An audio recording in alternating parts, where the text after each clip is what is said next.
పేరు గురియల శంకర్, లింగాపూర్ కడే మండల్. మేము 2 సంవత్సరాల క్రితం మలేషియా పోయి అక్కడ అనుకోని సంఘటనల వల్ల పోలీసు వాళ్ళు అరెస్ట్ చేయడం జరిగింది.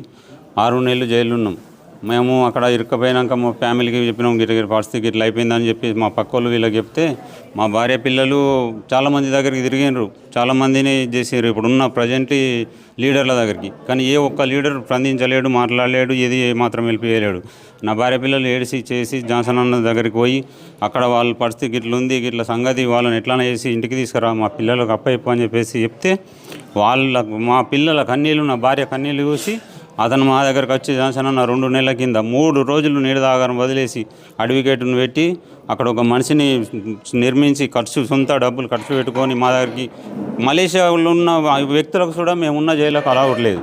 అక్కడ ఉన్న జైలు అంత కఠినమైన జైలు. అలాంటి జైళ్లకు జాన్సన్ అన్న లోపలికి వచ్చి మా దగ్గర అర్ధగంట కూర్చుండి మా బాధలు మొత్తం మేము చెప్పినాయని ఇని చేసి, మీరు టెన్షన్ పడకూరి, నేనున్నా మీకోసం, ఎంత డబ్బు ఖర్చు అయినా కానీ మిమ్మల్ని తీసుకుపోయి మీ పిల్లలకు మీ భార్యకు అప్పచెప్పే బాధ్యత నాది, మీరు టెన్షన్ పడకూరి, కొద్దిగా తినుకుంటా మీరు మంచిగా ఉండూరి, మరీ దారుణం అయినరు, ఎట్టి పరిస్థితుల్లో మిమ్మల్ని తీసుకుపోతామని మాట ఇచ్చిండు. 4 రోజులు వెనకన్నా ముందో తీసుకుపోతా, టెన్షన్ పడకూరు అని చెప్పిండు.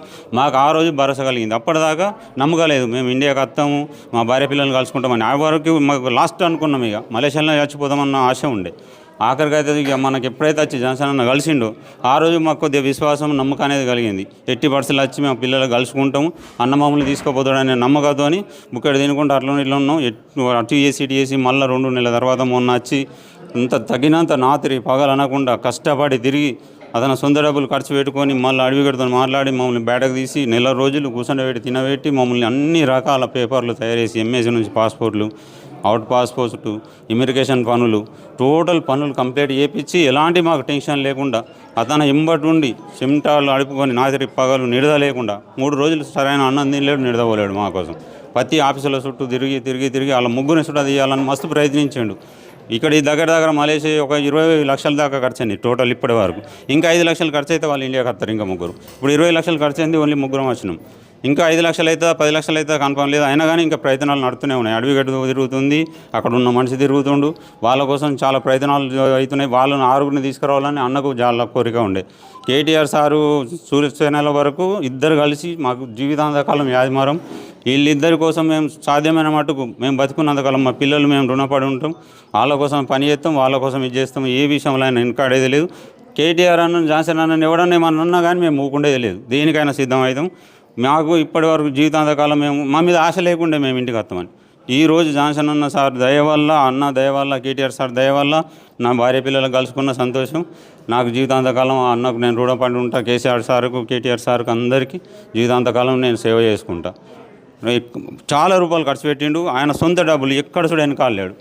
చెప్పిండు, నీ పిల్లలకు నీ భార్యకు నేను మాట ఇచ్చిన, ఎన్ని లక్షలు ఖర్చు అయితే ఆయన ముఖ్యం కాదు, మిమ్మల్ని ఇండియాకి తీసుకుపోయి మీ ఫ్యామిలీకి అప్పయ్యే బాధ్యత నాదని ఏ రోజైతే మాట ఇచ్చిండో ఇప్పటి వరకు కూడా డబ్బు విషయంలో వెనకాలి. ఆడికి వచ్చిన రోజు కూడా అన్నాడు, పోలీసు వాళ్ళకు, ఆఫీసర్లకు, అక్కడ ఉన్న ఏజెంట్కు, అడ్వకేట్కు ఎంత డబ్బు అయినా సరే ఖర్చు కానీ బాధలేదు, వీళ్ళని ఇండియాకి తీసుకుపోవాలా, వీళ్ళ ఫ్యామిలీకి అప్పయ్యాలా. వీళ్ళ భార్య పిల్లలు ఏడుపులు దుఃఖం చూడలేక, మా దుఃఖం చూడలేక అన్న చూడ ఏడ్చిండు మాతో.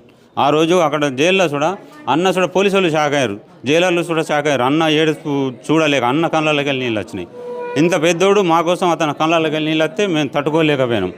మా పిల్లల కోసం, మా కోసం చూసి ఇన్ని దగ్గర 25 లక్షల రూపాయలు ఖర్చు పెట్టి ఈరోజు తీసుకొచ్చిండు. ఇప్పుడున్న ప్రజెంట్లు ఉన్న రాజకీయ నాయకులు వాళ్ళ స్వార్థం కోసం వాడుకున్నాడు. మేము ఇది చేసినాం, మేము అది చేసినామని దొంగ పేపర్లు, దొంగ సంతకాలు పెట్టి మీడియాలకు ఇచ్చుకున్నాడు, పేపర్లకు ఇచ్చుకున్నాడు తప్ప ఏ ఒక్క ఉపయోగం లేదు. ఇప్పుడు ఉన్న వాళ్ళంతా అంత దొంగతనాల వల్ల అంత దొంగ రాజకీయాలు, ఇది చేసాడు తప్ప ఎదుటోడికి వెళ్ళిపోయేసే రకం కాదు. వీళ్ళను ఒకళ్ళని చేసేటోళ్ళను చేయకుండా వీళ్ళని అనగదొక్కడానికి వాళ్ళు ప్రయత్నాలు చేసి మాకు హెల్ప్ చేసేటోళ్ళను ఇది చేసుడు. మధ్యలో అన్న కొద్దిగా స్లో అవ్వడానికి కారణం కూడా వీళ్ళు దొంగతనాల పేపర్లకు ఇచ్చుకొని అన్నను స్లో చేశారు. లేకపోతే ఇంకా 2 నెలల ముందే మమ్మల్ని అన్న